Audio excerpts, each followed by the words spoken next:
Bonsoir à tous dans l'actualité alsacienne de ce mercredi 12 juin, à quelques jours des championnats d'Europe d'escrime. Nous sommes partis à la rencontre de deux licenciés alsaciens qui s'entraînent actuellement à Paris. On vous emmènera aussi dans les coulisses du concert de cette fin de semaine à Strasbourg, celui de Demos, un orchestre symphonique plutôt atypique où les artistes ont entre 7 et 8 ans. Et puis, à l'heure des achats en ligne, les commerces de proximité ne sont pas prêts de tirer le rideau. Ils séduisent même une nouvelle génération, exemple avec une boucherie pas tout à fait comme les autres, qui vient d'ouvrir ses portes au centre de Strasbourg. Mais pour commencer, Strasbourg est la ville la plus attractive de France. Si l'on en croit le magazine Le Point, il y a quelques heures à peine, son guide des 70 villes les plus attractives de France est sorti et la capitale alsacienne est donc en pole position devant Bordeaux et Nantes. Parmi les critères retenus, la qualité de vie, l'offre touristique, le réseau de pistes cyclables ou encore le dynamisme économique. On écoute la réaction du maire de Strasbourg, Roland Ris, au micro de Fanny Kunz. On est aujourd'hui aussi reconnu comme une ville qui cherche à créer une sorte de nouveau modèle de développement urbain. Et non plus une ville proliférante qui s'étend sur la campagne, mais une ville qui se ramasse sur elle-même et qui monte un peu plus haut que ce qu'on faisait traditionnellement, il faut dire les choses comme elles sont, pour mieux libérer de l'espace au sol et faire des espaces publics, de la verdure, des lieux de déambulation, comme on peut le voir par exemple sur le secteur des deux rives en direction de l'Allemagne. Il reste des faiblesses, il ne faut pas non plus chanter victoire et dire tout est pour le mieux dans le meilleur des mondes possibles. Bien sûr, la question de la qualité de l'air, elle me préoccupe. Nous sommes en train de mettre en place ce qu'on appelle une ZFE, une zone à faible émission, qui deviendra opérationnelle au fur et à mesure. C'est-à-dire que les véhicules les plus polluants vont peu à peu être interdits en cœur de ville. Donc tout cela est aujourd'hui reconnu par des professionnels et moi je suis content que ces efforts que nous faisons collectivement, ce n'est pas le maire de Strasbourg qui à lui tout seul fait tout cela, c'est bien entendu son équipe dans sa diversité, mais aussi l'ensemble des Strasbourgeois qui y ont contribué. Et d'autres villes figurent elles aussi au classement. Il s'agit de Colmar et Mulhouse. Elles se hissent respectivement à la 11e et 22e place. Il n'est pas toujours simple de conserver un emploi alors que son conjoint enchaîne les mutations. Partant de ce constat, la région Grand Est a signé une convention aujourd'hui avec l'armée. Objectif donc, renforcer l'attractivité du territoire en facilitant l'emploi des époux et épouses de militaires ou de civils du ministère des Armées. Des conjoints qui seraient environ 600 actuellement à la recherche d'un emploi dans la région. La convention englobe aussi des mesures comme la garde d'enfants pendant un entretien ou encore l'aide à la recherche d'emploi. On écoute tout de suite le président de la région Grand Est, Jean Rotner, et le général du corps des armées, Gilles Lillot, au micro de Camille Roland. Nous avons à l'intérieur de notre territoire régional un certain nombre de régiments, de bases aériennes qui nécessitent que l'on s'occupe naturellement des militaires, mais également de leurs familles, de leurs conjoints, des personnels civils qui s'y trouvent. Et pour bien les accueillir, il y a nécessité effectivement de pouvoir parfois leur offrir une formation, un emploi, une garde d'enfants. C'est à travers cette signature que nous avons réalisée il y a quelques instants que nous nous permettons aujourd'hui de mieux nous organiser. Chaque fois qu'il y a une mutation pour un militaire, il faut comprendre qu'on a toute une logistique. Il faut transformer toute la famille. Pour peu que le militaire lui-même soit en opération extérieure à ce moment-là, donc en général, madame se retrouve toute seule, même si elle est accompagnée, mais c'est quand même un challenge.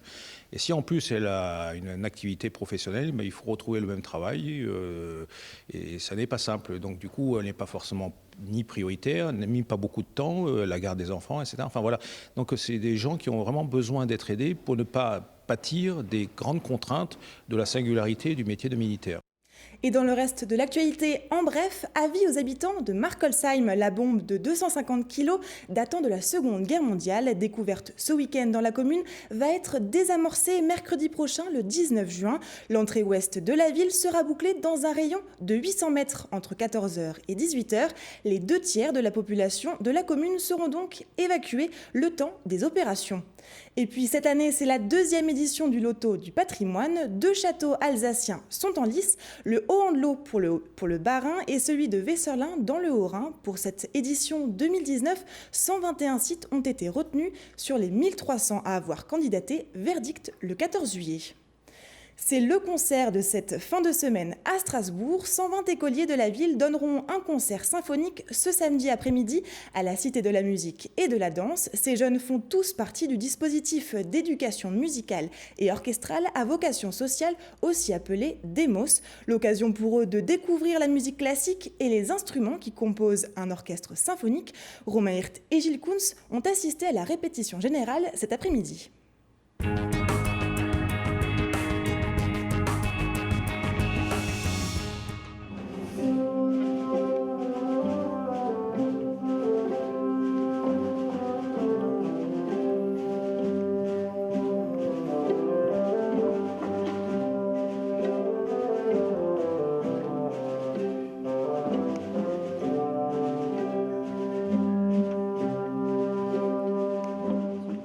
L'amour des notes, un paradoxe pour ces écoliers strasbourgeois. Et pourtant, tous participent assidûment aux cours de musique organisés par DEMOS. Le concept, faire découvrir à des enfants de CE2 les joies d'un orchestre symphonique. Cordes, percussions ou vent, chaque famille d'instruments est représentée dans les rangs. Pour ces musiciens en herbe, c'est une opportunité en or de se familiariser avec ces nouveaux jouets. J'aime la harpe parce que c'est doux, c'est pas trop fort, on apprend de belles musiques avec et voilà. Ce que j'aime en fait pour le faire de la musique, c'est que c'est ce qui me fallait en fait, c'est ce que j'avais besoin. Parce que mes forces, j'avais vraiment besoin d'avoir de la musique en moi, j'avais vraiment avoir besoin de la conscience en moi et donc je me suis dit que si je pourrais faire un peu de musique, ça me plairait beaucoup. DEMOS vise à enseigner gratuitement les bases de la musique aux enfants qui ne pourraient pas en pratiquer autrement.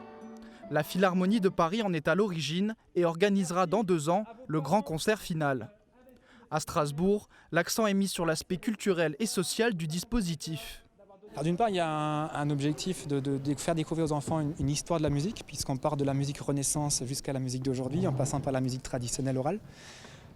Ensuite, ce qu'on a voulu montrer aussi aux enfants et au public qui sera là samedi, c'était qu'en une année, on arrive à dépasser vraiment des concepts où on se dit non mais c'est pas fait pour moi, ou l'instrument, le violon ou la harpe, mais non, c'est un instrument d'élite. Le deuxième but, c'est de pouvoir faire découvrir la musique aux enfants et en tout cas de faire rentrer cette musique dans la vie de ces enfants. Pour ces jeunes, c'est la dernière répétition avant leur premier concert. La pression monte, mais chacun se tient prêt pour réciter sa partition. Les encadrants prévoient une véritable démonstration musicale. Musicalement, ils sont capables de faire des choses. Moi, je ne suis pas musicien à la base. J'apprends en même temps qu'eux l'instrument. Ils sont bien loin devant moi. Moi, ça fait 25 ans que je suis dans l'animation. Un projet comme ça, j'en ai jamais vu et j'en reverrai plus, je pense. Parce que d'avoir la chance de suivre des enfants pendant 3 ans, c'est déjà chose exceptionnelle. Mais en plus, avec des moyens comme ceux-là, c'est juste hors norme, quoi. Et je vois juste là, au bout d'1 an, où on en est. Et je me dis juste, c'est que du bonheur et pour eux et pour nous, quoi. Un bonheur à partager samedi à 15h à la Cité de la musique et de la danse à Strasbourg. L'opportunité peut-être de découvrir avant tout le monde les futurs talents de demain. Et à Strasbourg, toujours, Natacha Bieber réinvente la boucherie traditionnelle. En mai dernier, cette jeune Strasbourgeoise réalise son rêve et ouvre son commerce de proximité rue de la Croix. Reportage de Martin Coel et Camille Roland.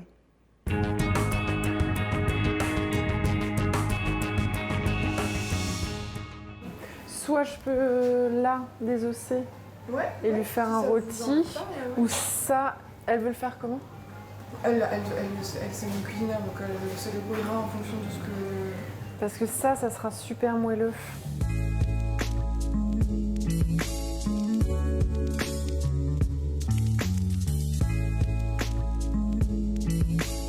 Le geste assuré, le conseil précis, Natacha, artisane bouchère de 35 ans, est à l'aise derrière son comptoir. Et pourtant, la boucherie, ce n'était pas une évidence pour cette jeune diplômée en langue étrangère appliquée, avec une expérience dans le commerce et la gestion d'entreprise. Il y a 5 ans, elle est repartie du début avec un CAP et une passion est née. Ça, c'est chouette. Le toucher est hyper important, les odeurs sont hyper importantes. Le visuel, moi j'attache beaucoup d'importance au fait que ce soit beau. On m'a toujours appris qu'il fallait que ce soit beau quand on achète. Et quand on rentre à la maison, quand on ouvre le paquet, il faut qu'on soit content, il ne faut pas qu'on ouvre un truc qui ne nous fait pas envie en fait. Dès le début, Natacha voulait sa propre boucherie. En 2018, elle se lance dans son projet et finit par trouver un local dans sa ville natale.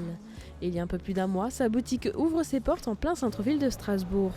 Avec un investissement de 200 000 €, Natacha a souhaité créer un commerce de proximité qui redonne envie aux clients d'aller faire leurs courses. Le concept, c'était remettre la boucherie à sa place, parce qu'on est aussi une région très charcutière, et je trouve qu'on ne trouve plus des beaux morceaux de viande. Donc j'avais envie aussi qu'on retrouve un endroit où il y ait une belle côte de bœuf. J'avais envie d'amener aussi d'autres produits qui sont des très bons produits français, qui sont peut-être pas alsaciens, mais qui savent aussi très très bien travailler, des belles charcuteries du sud-ouest, des belles volailles des Landes, voilà, pour aussi proposer autre chose. Le fait d'avoir choisi une vitrine verticale et pas une banque réfrigérée classique, pour moi c'était important parce qu'on est aussi à côté du client. Donc on conseille, on est tous les deux, on peut choisir, on a un lien de proximité qui est complètement différent que d'être juste derrière une banque réfrigérée. C'est une boucherie mais c'est une boutique.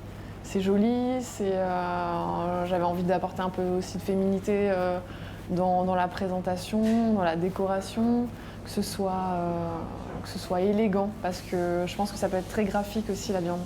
Dans son local de 45 mètres carrés, tout a été aménagé pour un contact direct avec les clients. Des clients de plus en plus attentifs à ce qu'ils mangent. À l'ère de la consommation raisonnée, la jeune bouchère se reconnaît dans la tendance du flexitarisme. Il faut déculpabiliser les gens aussi un peu, quoi. Parce que manger de la viande aujourd'hui, c'est devenu limite tabou, quoi. Mais après, c'est plus la tendance du flexitarisme, on en mange moins, mais on a envie de savoir d'où ça vient. Je sens que les gens sont plus concernés aussi par la question. On regarde les étiquettes, y a plein d'applis qui nous expliquent un peu comment mieux manger, comment faire attention aux additifs. Pour la viande, ça me paraît aussi évident. Femme dans un métier essentiellement masculin, la jeune chef d'entreprise a su se faire une place en s'adaptant au goût des consommateurs d'aujourd'hui, pour qui manger moins de viande mais mieux devient peu à peu la norme.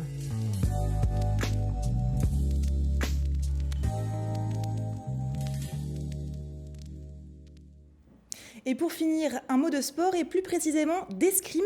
L'étape obligée avant les qualifications pour les Jeux Olympiques 2020 à Tokyo, ce sont les championnats d'Europe. Et pour l'équipe de France d'escrime, ça débute dès lundi prochain. Eux partiront donc direction Düsseldorf. C'est Charlotte Lembar et Tom Zeitz, tous deux licenciés en Alsace. Les escrimeurs se préparent en ce moment à l'INSEP, l'Institut national du sport, de l'expertise et de la performance à Paris. Nora Boriwa les a rencontrés.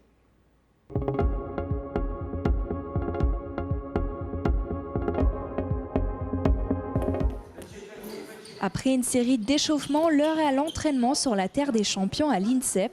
Après son titre de champion du monde en 2018, la Strasbourgeoise Charlotte Lembar fait partie des 24 escrimeurs français retenus pour les prochains championnats d'Europe.